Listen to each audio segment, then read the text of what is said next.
In your face, all over the place. We're online 24/7. 24/7. You're listening to the hottest internet station. From beautiful Saline in southeastern Michigan. Around the world at sunsky.mysteries.com. This is the 2009 Top 10 Webcam in the World winner. This is SETV.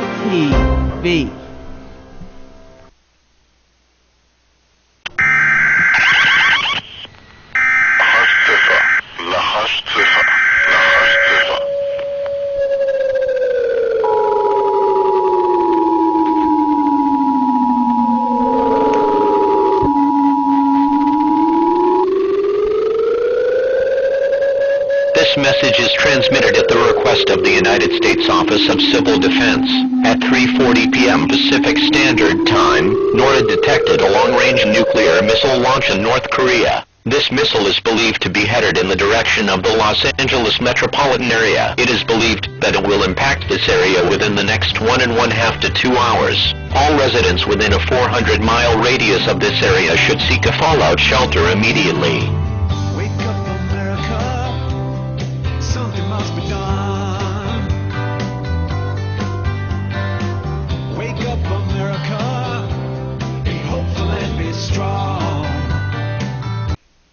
The only real effect I can have is to create the impression that things aren't as bad as they are.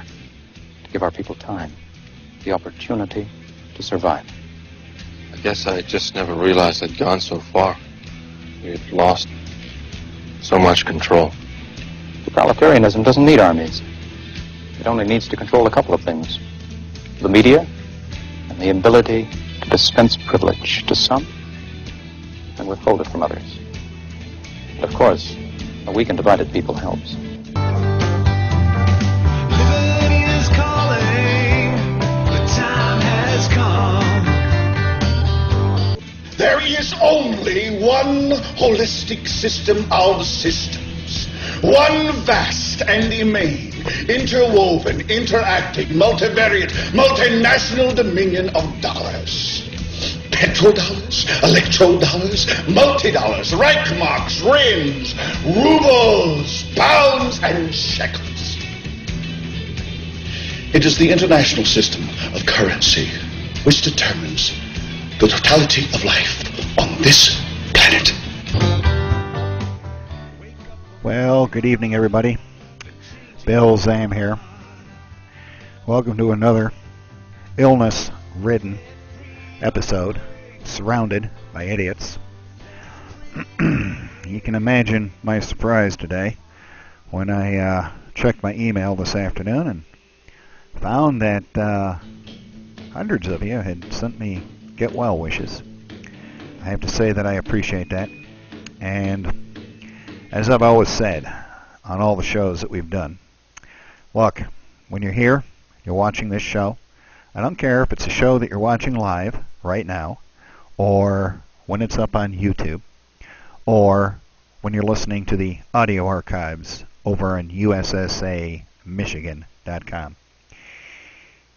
Wherever you are, whenever you're listening to this show, you're part of my family. And that's what it is. Blood, as they say, is thicker than water, and we are all part of the same family. Now, as far as my health situation goes, it sounds like I'm doing better. However, not really. I've still got the pneumonia/infection.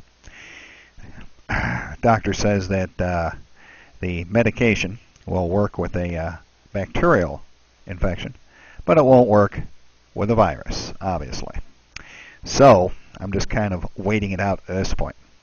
Now, one of the things that happens to me when I get this type of chest configuration, and this one is especially poignant because there's other physical injuries that are involved with this. There's joints that join your rib cage right here. Let me see if I can move the camera here down just a little bit. There we go. There's joints that connect your rib cage to your little sternum plate thing here. And they're actual joints. So when you breathe, they move back and forth.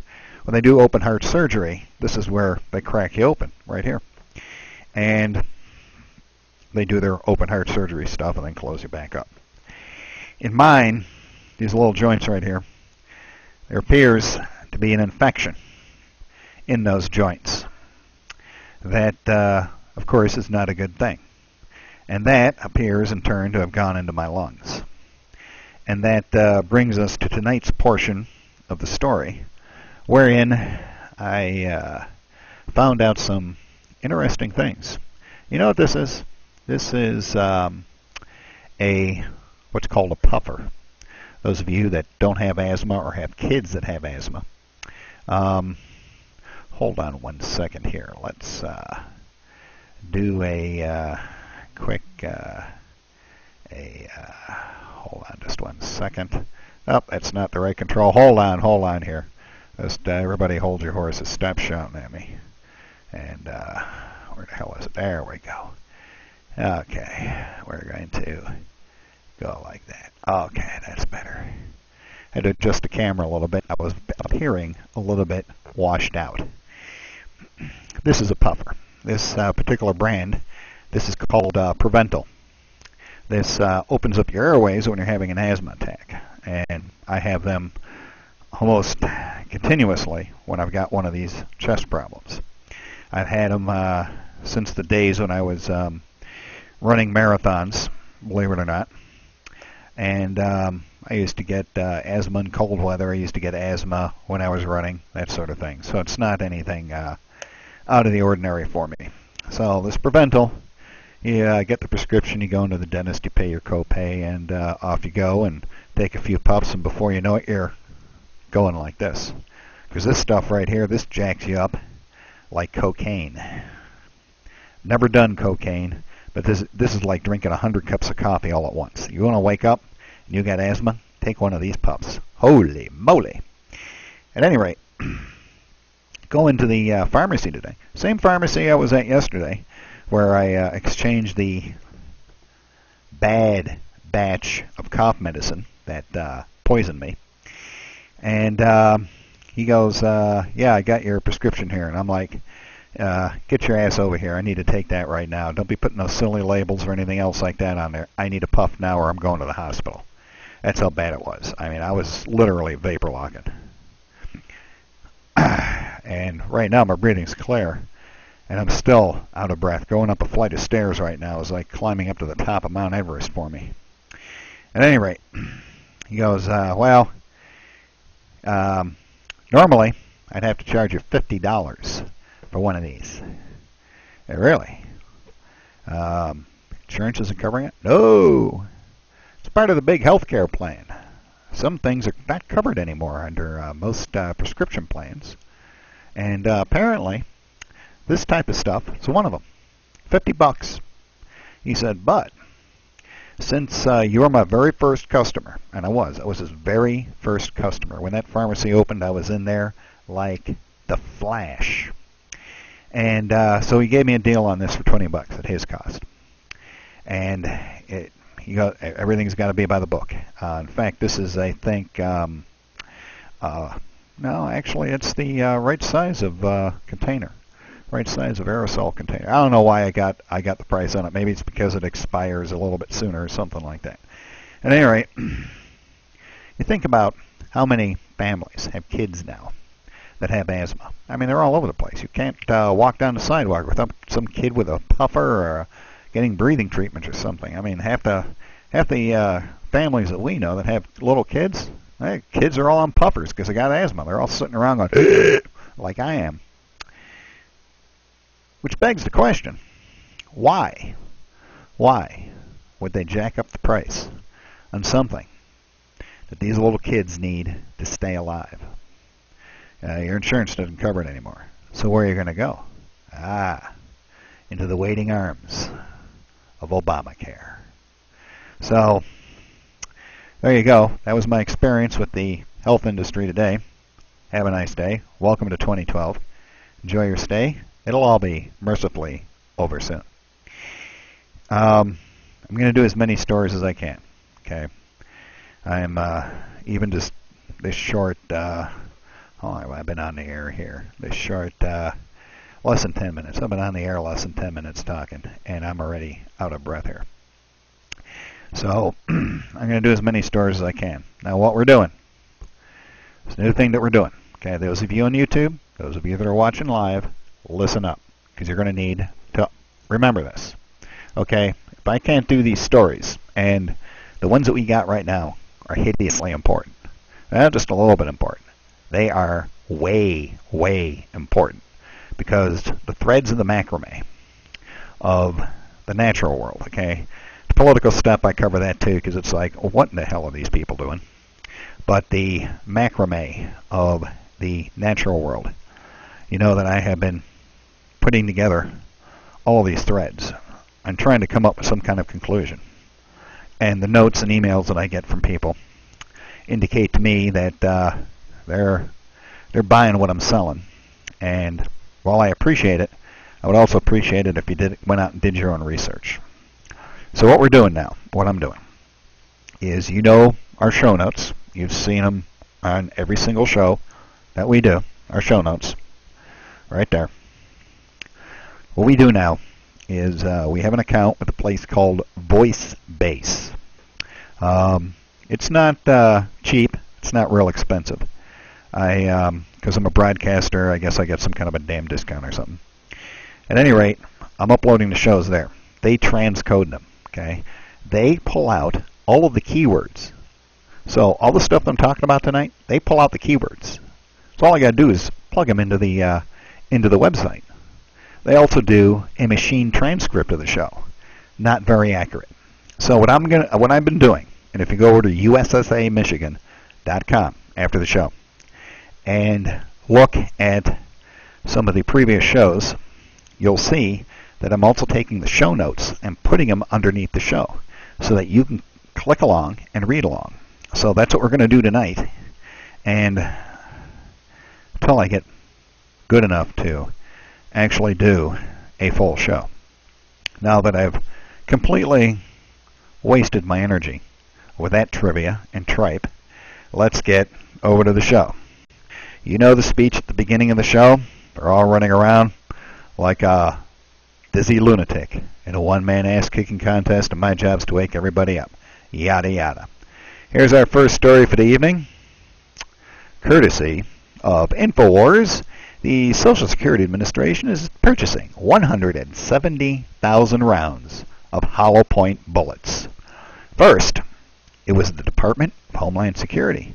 Then it was the National Oceanic and Atmospheric Administration, because apparently they got to protect themselves from those killer thunderstorms. And now it's the Social Security Administration, and they are set to purchase 174,000 rounds of hollow point bullets that will be delivered to 41 locations around the country. This just keeps getting more and more insane. A solicitation was posted by the SSA on the Fed Biz Ops website, asking for contractors to supply 174,000 rounds of 357 SIG 125 grain bonded jacketed hollow point pistol ammunition. An online ammunition retailer describes the bullets as suitable for peak performance, rivaling and sometimes surpassing hand loads in many guns, noting that the ammo is a great personal defense bullet. Let me ask you a question. Why would the Social Security Administration need 174,000 rounds of 357 bullets, hollow points? Great personal defensive round. You know why? One bullet, hollow point, gonna take most people down. Hits you in the arm, you're done. even if it hits you in the arm, I mean, it's gonna shatter the bones in the arm. It hits you in the chest. You're a dead man. It's zombie time. It's time for the zombie apocalypse after that. Got to ask yourself. Department of Homeland Security. Okay, I can see that they're going to need bullets, because you never know when I don't know, the Martians are going to land or something. I mean, obviously they're not busy defending the homeland. They're just busy wandering around having parties or something like that. The NOAA, I could almost see them also needing self-protection. Because if you know anything about the Weather Service, and I've got an article where I was invited to an open house at the Gaylord, Michigan NWS NOAA office. There are literally, across the United States, hundreds and hundreds of thousands of automated and manual weather stations.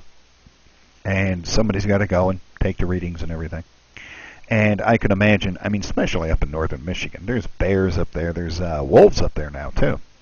And, of course, your occasional crazy hunter and the zombies. You can't ever forget about the basalt zombies. Well, yeah, I can actually see that they would need, pardon me, the protection. But the Social Security Administration, let's take a look here over at the InfoWars website and read a little bit more into this article. This is at Alex Jones, Infowars.com. That's Infowars.com. Social Security Administration. Hold on, let me get rid of something here so I get more of the... there we go. Okay, that's better. I've already read the first part of this, so let me go here. The synopsis in the solicitation adds that the ammunition is to be shipped to 41 locations within 60 days of purchase. A separate spreadsheet lists those locations, which include, now listen to this, those of you that know what's going on socially in the United States, this will be a big clue for you, including the Social Security headquarters in Baltimore, Maryland, as well as major cities across the country, including Los Angeles, Detroit, Oklahoma City, Dallas, Houston, Atlanta, Denver, Philadelphia, Pittsburgh, and Seattle. Hollow point bullets are designed to expand as they enter the body, causing maximum damage by tearing apart internal organs. Now, let me point this out. This isn't the first time that I or anybody else has pointed this out. It's like one of those things that you shouldn't have to say. The government, federal government, exists at the permission of the governed. We give them permission for what they are allowed to do. That's the purpose of the Constitution, the Bill of Rights, and everything else. They work at our behest. Let me ask you a question. Why in the hell would a Social Security Administration need bullets that are going to kill people? Who, exactly, is the Social Security Administration planning on killing? That's what I want to know. Who are they planning on killing? And how? And where? Well, we already know where. We know where they're going to kill people. Oklahoma City, Dallas, Houston, Atlanta, Denver, Philadelphia, Pittsburgh, and Seattle. Let's go back over to the article, shall we? It's not outlandish to suggest that the Social Security Administration is purchasing the bullets as part of preparations for civil unrest. And there we go. Social Security welfare is estimated to keep around 40% of senior citizens out of poverty.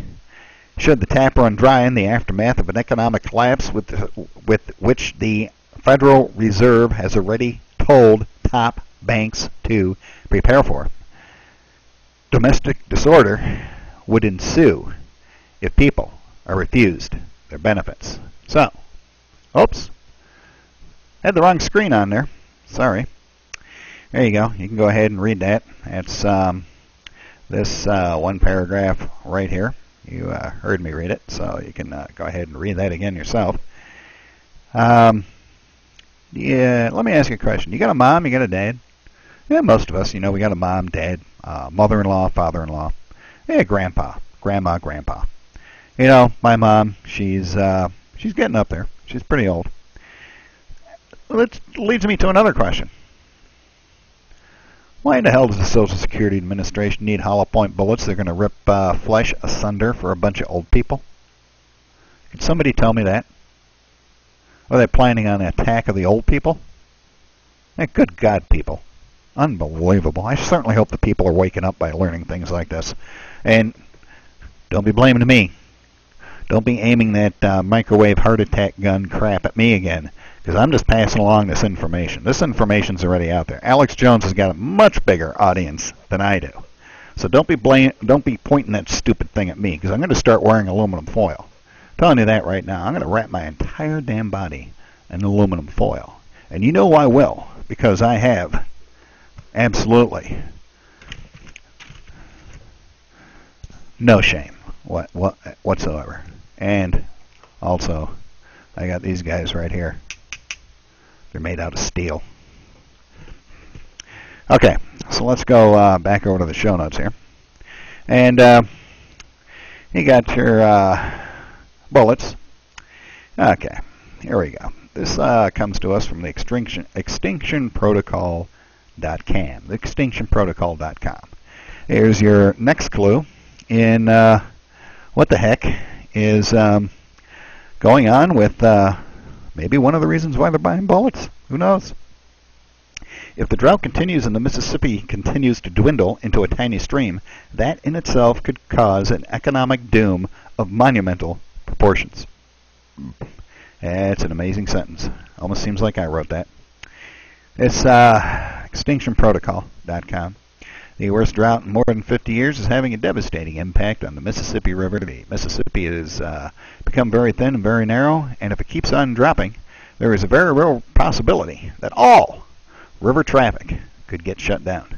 And considering the fact, now listen to this, this is all extremely important, and it all goes in with everything I'm saying. And considering the fact that approximately 60% of our grain, 22% of our oil and natural gas, and more than 1/5 of our coal travel down the Mississippi River, that would be crippling for our economy. But hold on to your hats, because there's more. It has been estimated that if all Mississippi River traffic was stopped, that it would cost the U.S. economy $300 million a day. So far, most of the media coverage of this historic drought has focused on the impact it is having on farmers and ranchers. But the health of the Mississippi River is also absolutely crucial to the economic success of this nation. And right now, the Mississippi is in incredibly bad shape. And here is what the Mississippi looks like right now. Normally, see where all that sand is?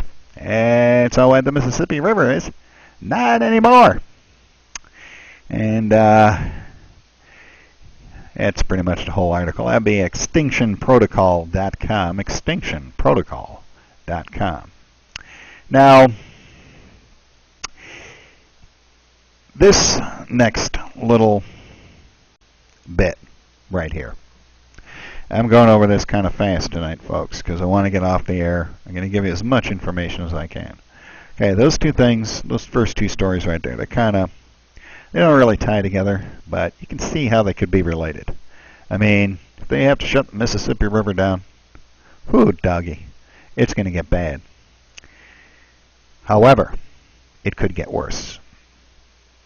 I don't know if you know who the fella his name is Dutch Sense. He has a YouTube channel, and he has I think he's prophetseer.com. Prophetseer.com. He's going to be coming on the air, I believe, in about a half hour. So I have to get off of this show. I want you to go over to prophetseer.com, and I want you to listen to his show because he's going to have a guest on. I didn't have time to prepare a audio clip package, but he interviewed a fellow today, and he recorded the interview, and he put it up on YouTube right away. It is worse than I thought it was. Let's go over here and take a look at this next story. True doom is coming, marching on its way into your life like a hungry tapeworm or a drunk friend. Take your pick. Here's my latest bit of information into the macrame of what is happening that I am making before your very eyes. Go back and either listen to or watch our previous shows. Audio archives, I might add, of these show notes are at USSAMichigan.com. Good Lord. Having trouble reading. Okay, Lake Pinninjore, the biggest man-made vortex ever. This I just found out about today, and it is amazing. It is at losapos.com. That's losapos.com. LOSAPOS.com. In 1980, Lake Pinninjore was an unremarkable body of water located near the Gulf of Mexico, in New Iberia, Louisiana. The freshwater lake covered 1,300 acres of land and was only 11 feet deep. A small piece of land, Jefferson Island, was home to a beautiful botanical park. Deep beneath the lake was a salt mine. You can see where this is going. You can see that freight train coming right down that tunnel at you, can't you? Today, Lake Pinninjore is still an unremarkable body of water, but it is now 1,300 feet deep saltwater lake. We tell you the story of the biggest man-made whirlpool accident ever made. Early in the morning of November 21st, 1980, workers decided to abandon their oil drilling rig on the suspicion that it was beginning to collapse. I wonder what the first clue was. Maybe it was tipping over. They had been probing for oil under the floor of Lake Pinninjore when their drill suddenly seized up at about 1,230 feet below the muddy surface, and they were unable to free it. In their attempts to work the drill loose, the men heard a series of loud pops just before the rig tilted precariously towards the water. And here's a picture of Lake Pinninjore. Right there, placid little looking place, 1,300 feet deep. Concluding that something had gone wrong, a bunch of rocket scientists drilling for oil apparently, the men on the platform cut the attached barges loose, scrambled off the rig, and moved to the shore. Shortly after abandoning the $5 million drilling rig, the crew watched in amazement as the huge platform of the derrick overturned and disappeared into a lake that was 11 feet deep. Soon the water around the position began to turn. It was slow at first, but it steadily accelerated until it became a fast-moving whirlpool a quarter of a mile in diameter with its center directly over the drill site. As the whirlpool was forming on the surface, an electrician working in the salt mines below heard a loud, strange noise coming towards him. Soon he discovered the noise's source. Fuel drums were banging together as they were carried along the shaft by knee-deep stream of muddy water. He quickly called the evacuation alarm. Now listen to this next part. Meanwhile, up on the surface, the tremendous sucking power of the whirlpool was causing violent destruction. It swallowed another nearby drilling platform whole, as well as a barge loading dock, 70 acres of soil from the island, trucks, trees, structures, and a parking lot.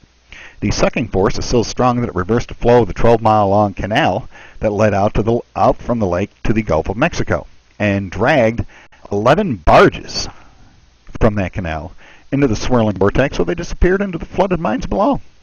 It also overtook a manned tug on the canal, which struggled against the current for as long as possible before the crew leapt off and watched as the lake consumed their boat. And this is basically what's left of the Lake Pinninjore. And why do I bring this up? Why do I bring up something that happened in 1980? Yeah, this damn lake was drained. Good. Great, Bill. Thanks. Look, we've been talking about this sinkhole down in Louisiana. And this is why I want you to turn into ProphetSeer.com as soon as I get off the air. Which is going to be in about 5 minutes because my voice is going fast.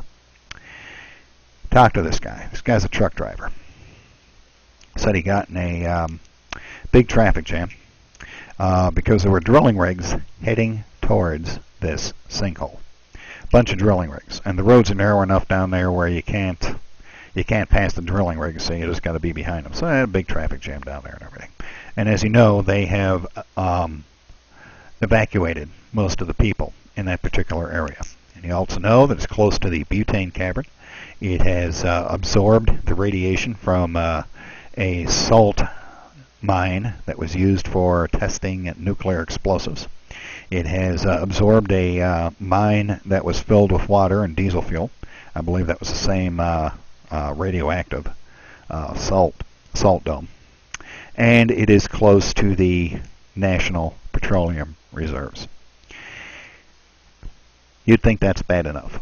Now, he was talking to this guy. This is a guy that's been in the oil business for a long time. And it's an old guy. It sounds like he's been in the oil business for about 50 years. And they were talking. And here's the thing. And I've got diagrams of it around here somewhere. I just don't have the energy to dig them out. You can look them up on Google. If you look up petroleum infrastructure, do your Google search on that. Petroleum infrastructure. And eventually you'll find a map, or petroleum infrastructure maps. Down where this sinkhole is, with the methane, the diesel fuel, the radioactivity, the butane cavern, and the National Petroleum Reserves, we have yet an additional little twist to put in on it. Here's the thing. Through this area where the sinkhole is, buried at about 10-15 feet, are a bunch of pipelines.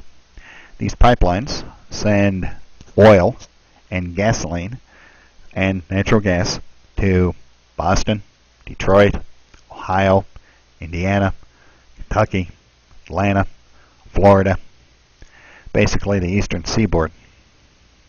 This thing goes. There ain't gonna be no gasoline. They can't bring it up the Mississippi.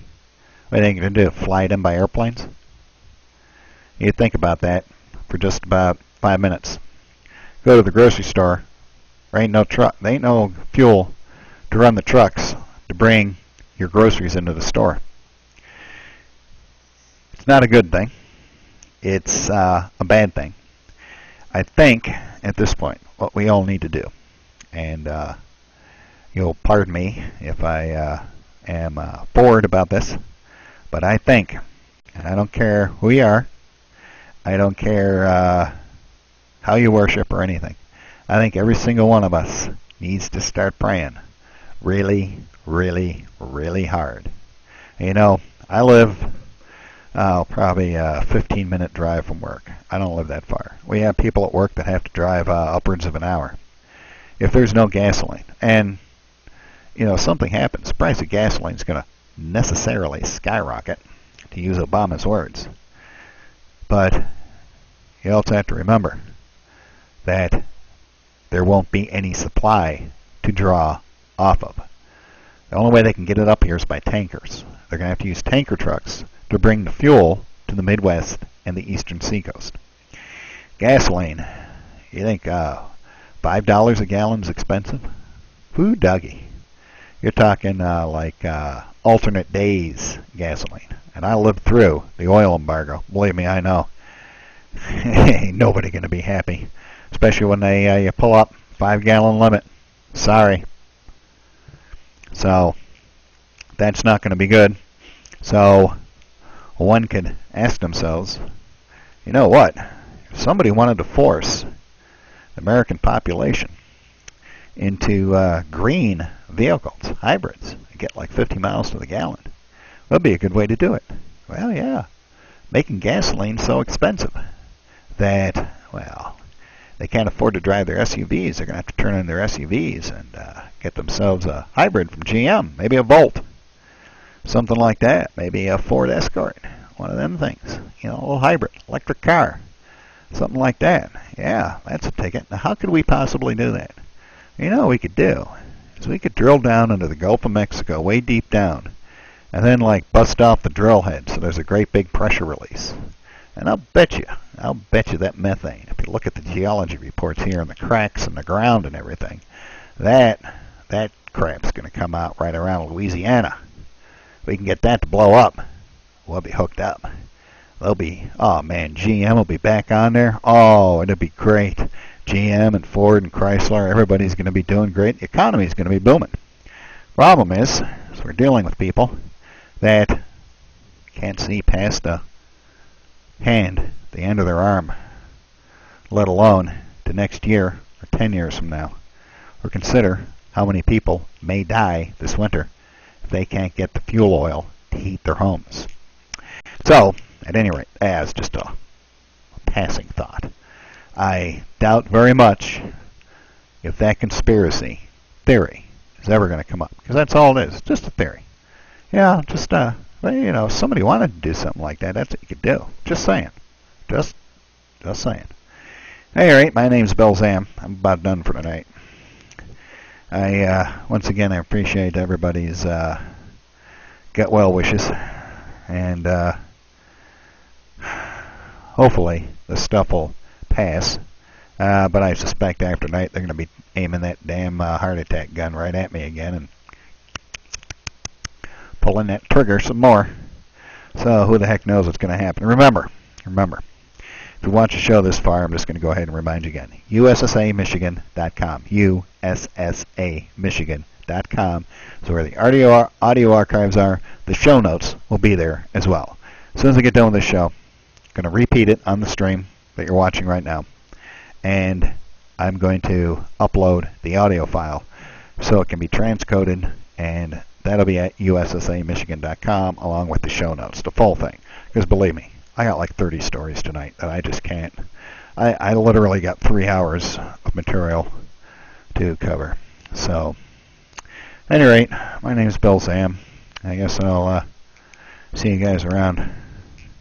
You know what really sucks is I haven't been able to drink any beer in like a week and a half. I just got no appetite for it. Makes my stomach upset.